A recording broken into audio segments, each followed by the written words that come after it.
మీరు ఇంజనీరింగ్ చేశారా? జాబ్స్ కోసం సెర్చ్ చేస్తున్నారా? 3600 మందికి పైగా స్టూడెంట్స్ కి జాబ్స్ వచ్చేలా చేసిన code Gyan 100 days software course లో జాయిన్ అవ్వండి. మీ కెరియర్ ని బిల్డ్ చేసుకోండి.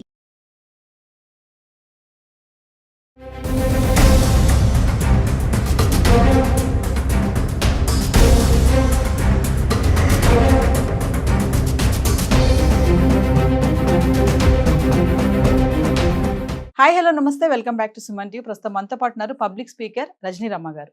నమస్తే మ్యామ్. నమస్తే నవీన్. మ్యామ్, ప్రజెంట్ జనరేషన్ ఎలా తయారైపోయారంటే భయం, సిగ్గు ఇవేమీ లేవు, వదిలేస్తున్నారు. ఏం చేస్తున్నారో వాళ్ళకి తెలియటం లేదనమాట. రీసెంట్గా హర్యానాలో జరిగిన ఇన్సిడెంట్ చూసుకుంటే మరి లవర్ని కలవడానికి ప్రీడ్ చేసింది సాహసమే అనుకోవాలి, అడ్డంగా దొరికిపోయాడు.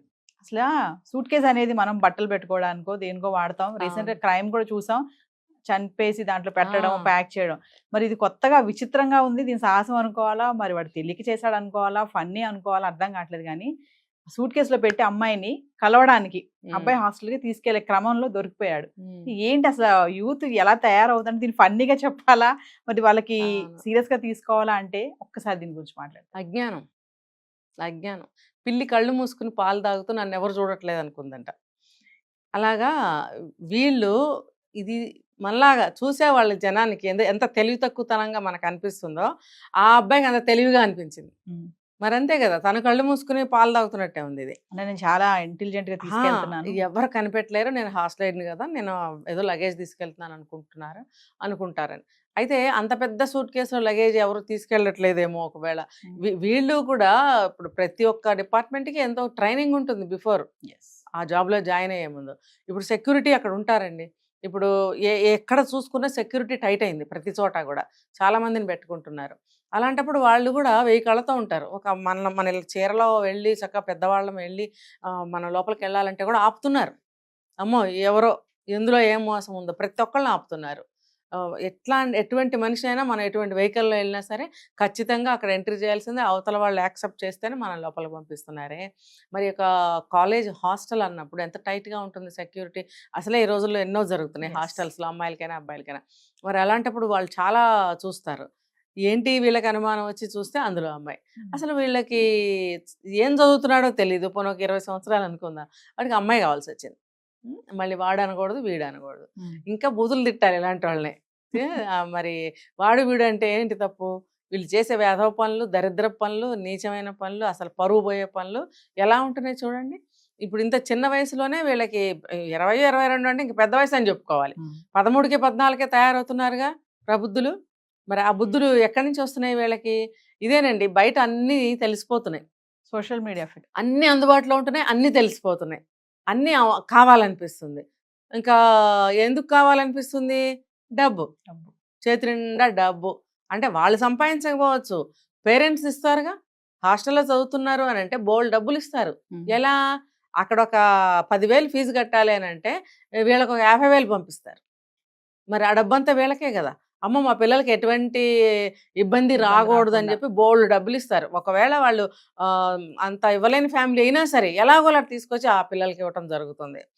చూస్తున్నాం ఇప్పుడు ఇలాంటివన్నీ. ఆ డబ్బు ఎక్కువ ఉండటం వల్ల, అవసరాలు పెరిగిపోవటం వల్ల, అది అవకాశాలు ఎక్కువగా ఉండటం వల్ల ఇలాంటి ఏదో పనులు చేస్తున్నారు. మరి ఆ అమ్మాయికైనా బుద్ధి ఉండక్కర్లేదని. ఒక బాయ్స్ హాస్టల్కి వెళ్తున్నాను నేను. మరి అక్కడ నేను ఒక్కదాన్ని అమ్మాయిని ఉంటాను. ఒకవేళ నువ్వు సూట్ కేసులో సేఫ్గా రూమ్లోకి వెళ్ళిపోతావు, వెళ్ళిపోయింది అక్కడ ఎవరో చూడరా. అక్కడికి వెళ్ళాక ఏంటి పరిస్థితి? వెళ్ళాక పరిస్థితి ఏంటి? నువ్వు రూమ్లోకి వెళ్తావు, అమ్మాయిని తీసుకెళ్తావు, పక్క రూమ్లో వాళ్ళు చూడొచ్చు, రూమ్మేటే చూడొచ్చు. అక్కడ ఎలా నువ్వు మేనేజ్ చేద్దామని తీసుకెళ్ళావు అమ్మాయిని? అక్కడైనా బయటపడతారు కదా. ఈ అమ్మాయికి కూడా ఉండాలిగా జ్ఞానం. నా పరువు పోతుంది, తెలిస్తే మా పేరెంట్స్ పరువు పోతుంది, మరి చితక్కొడతారు ఇంటికి వెళ్తే అని తెలియాలి కదా. మరి చితక్కొట్టాలి, ఇంటికి తీసుకెళ్ళి అమ్మాయిని చితక్కొట్టి మూల కూర్చోబెట్టాలి. మరి తల్లిదండ్రులు కూడా అంత స్వేచ్ఛగా వదలబట్టే ఈ పిల్లలు ఇలా చేస్తున్నారండి. ఇప్పుడు అమ్మాయిలు ఏమని అడుగుతున్నారు తెలుసా? అమ్మాయి అబ్బాయి అని డిఫరెన్షియేట్ చేయొద్దు. మరి ప్రెగ్నెన్సీ వస్తే అమ్మాయికే వస్తుంది కదండి. ఇప్పుడు ఎవరన్నా రేప్ చేశారు, బలవంతం చేశారు, అత్యాచారం చేశారు, పేరు ఏదేమైనా కూడా రిజల్ట్ అదే కదా. అలాంటి అది ఎవరికి జరుగుతుంది? మరి ఫలానా అమ్మాయిని అని అంటున్నారా, ఫలానా అబ్బాయిని అని అంటున్నారా? ఒక నలుగురు కలిసి, ఒక ఇద్దరు కలిసి, లేకపోతే ఒక అబ్బాయి ఇచ్చి ఆ అమ్మాయిని అనే అంటున్నారు. కానీ ఒక అమ్మాయి అబ్బాయిని అని ఎక్కడన్నా ఉందా? లేదు కదా. అలాంటప్పుడు అమ్మాయిని అమ్మాయిగా చూడొద్దని ఎందుకు అంటున్నారు? ఆ తల్లిదండ్రులు కూడా అలా ఎందుకు పెంచుతున్నారు?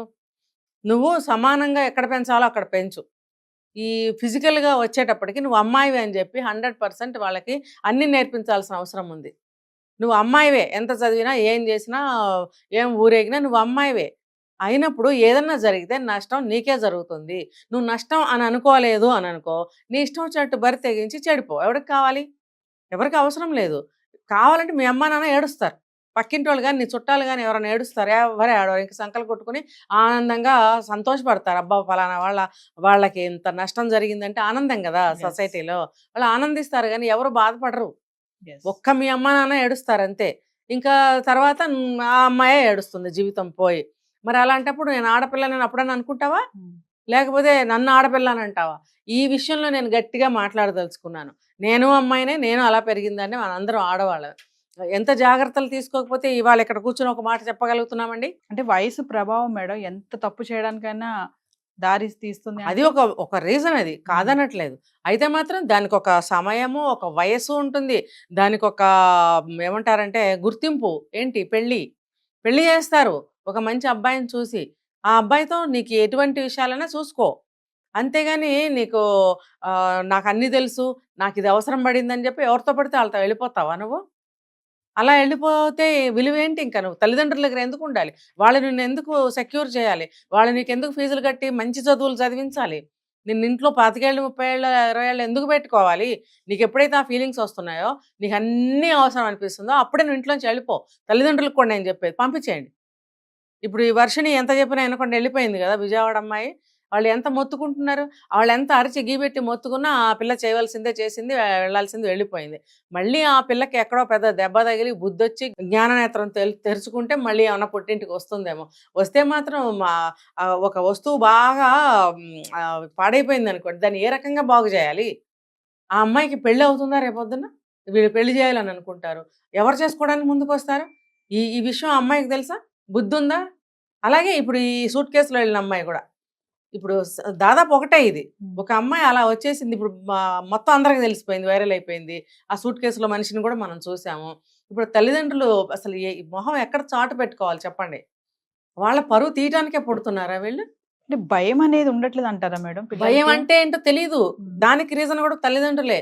నువ్వు చిన్నప్పటి నుంచి భయభక్తులతో ఎందుకు పెంచట్లేదు? భయభక్తులు కొట్టి, తిట్టి, వాతలు పెట్టి పెంచమని నేను చెప్పట్లేదు. భయం. భయం ఎందుకు పెట్టట్లేదు పిల్లలకి? ఇప్పుడు దీనివల్ల ఇది చెడు జరుగుతుంది, దీనివల్ల ఇది మంచి జరుగుతుంది అనే విచక్షణ ఎందుకు నేర్పట్లేదు? భయాన్ని ఎందుకు కలిగించట్లేదు వాళ్ళల్లో?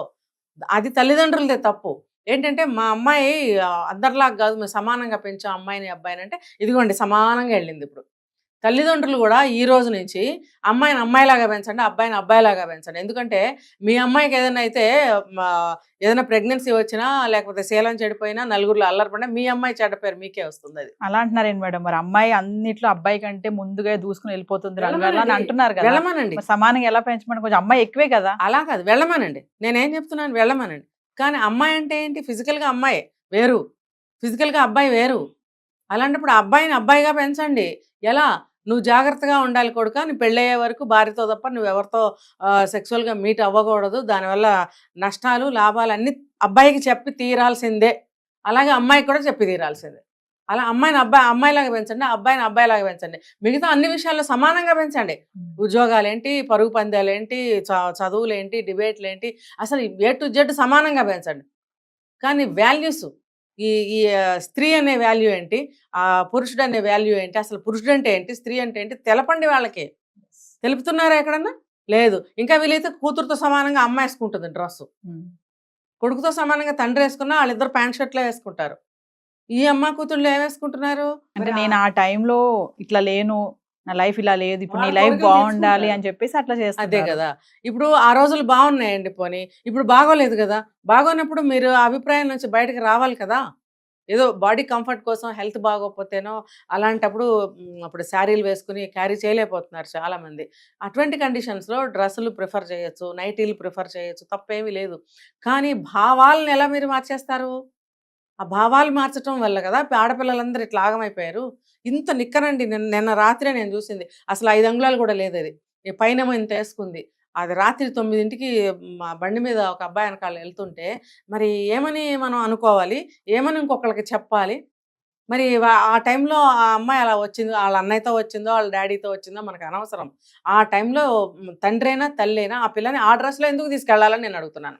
అంటే ఏదేమైనా తల్లిదండ్రులు తప్పు అంటారు. కాదండి మరి. ఇప్పుడు ఆడపిల్లలకి నువ్వు అమ్మాయివమ్మా, నువ్వు ఇలా ఉండాలని చిన్నప్పటి నుంచి నేర్పితే కదా మనం ఎలా ఉన్నాం. మరి వాళ్ళకి నేర్పితే వాళ్ళు ఉండరా? నువ్వు అన్నిట్లో సమానంగా ఉండు. బాగా కబడ్డీ ఆడు, రన్నింగ్ రేస్ చెయ్యి, ఫైటింగ్ చెయ్యి, కరాటే చెయ్యి, ఇంకొకటి చెయ్యి, ఇంకోటి చెయ్యి. మగాడిని కొట్టడంలో పడగొట్టు కిందకి. నీ దెబ్బలకి కింద పడిపోవాలి. నువ్వు మగాడిని దాటి ముందుకెళ్ళు. నేను 100% నేను సపోర్ట్ ఇస్తా అమ్మాయిలకి ఈ విషయంలో. కానీ ప్రెగ్నెన్సీ వచ్చేది ఆడపిల్లలకా, మగపిల్లలకా మీరు చెప్పండి. కానీ ఎంత సమానంగా ఉన్నా ఆడపిల్ల ఆడపిల్లే కదా మరి. లేకపోతే ఇంగ్లీష్లో చెప్దాం లేడీస్ జెంట్స్ అని. ఆడపిల్ల అంటే అమ్మో ఇంత పొడుగున వస్తుంది, నన్ను ఆడపిల్ల అంటావా, మా ఇంట్లో నన్ను అలా పెంచలేదని అంటున్న అమ్మాయిలు ఉన్నారు. అది ఎవరిది మీకు అర్థమైంది? ఇప్పుడు నన్ను అలా పెంచలేదంటే తల్లిదండ్రులే కదా. వాళ్ళు కూడా వాళ్ళ తల్లిదండ్రులు అంటున్నట్టేగా.